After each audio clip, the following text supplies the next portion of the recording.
Welcome to Panoy Poy, dito yan sa Maribeles, Bataan.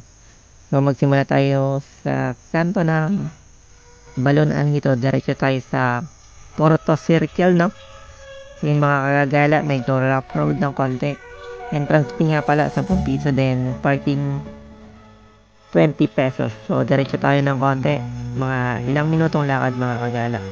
Makarating na tayo sa pinakaibabaw. New Zealand o Batanes ito mga kagala. Sobrang ganda, no? Marami nagka-camping dito, mga nagsushooting ng mga movies mga kagala.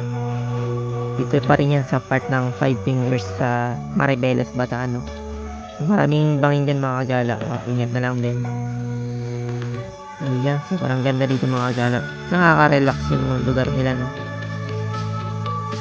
Ayan, diretso natin sa bandang baba ng konti. Maganda rito mga kagala, mga umaga or sunset, no? Uy, may bari pa. Kanino kaya yan? Shout out sa inyo.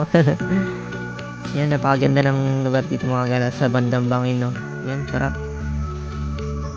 Yan, tamang silip lang ako sa mga bangin mga kagala. Sobrang ganda ng tanawin. Then, bumaba na nga kami dyan sa bandang baba. Puntahan namin ang beach kung okay maligo mga kagala, no? So yan, medyo malapit na tayo.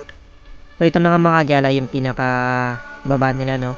So dito tayo sa area ng mga mabato, hindi tayo dun sa kabila na maganda yung beach ng konti. So pinili natin dito, medyo tahimik dito eh. So yan mga kagala, grabe, napakalinaw, crystal clear, oh. Grabe. Sobrang linaw. Kitang kita yung mga kagala. So yun mga kagala, hindi ko na pinatagal. Naligo na rin ako, no? So yung dalawang kasama ko, si Technics tsaka si Ethan Moto, bali hindi sila naligo, no? So wala kasi silang pamalit. Kahit ako rin naman. So tinry ko lang maligo. Try ko yung tubig nila dito. Sobrang maligam ng mga kagala. Sarap maligo. Grabe. So chinek ko nga rin mga kagala yung kung may mga isda dito. Sobrang dami, ano, makikita nyo. Paikot-ikot lang sa paligid, no? Kaya kung di pa kayo nakapunta dito mga kagala, ay sinasabi ko sa inyo, mamimiss nyo yung kalahati ng buhay nyo. So joke lang. So, maganda dito mga kagala, punta nyo. So sana makabalik pa tayo dito ng mas matagal ng mga ilang araw. Ayun lang mga kagala, thank you sa panonood ulit. God bless.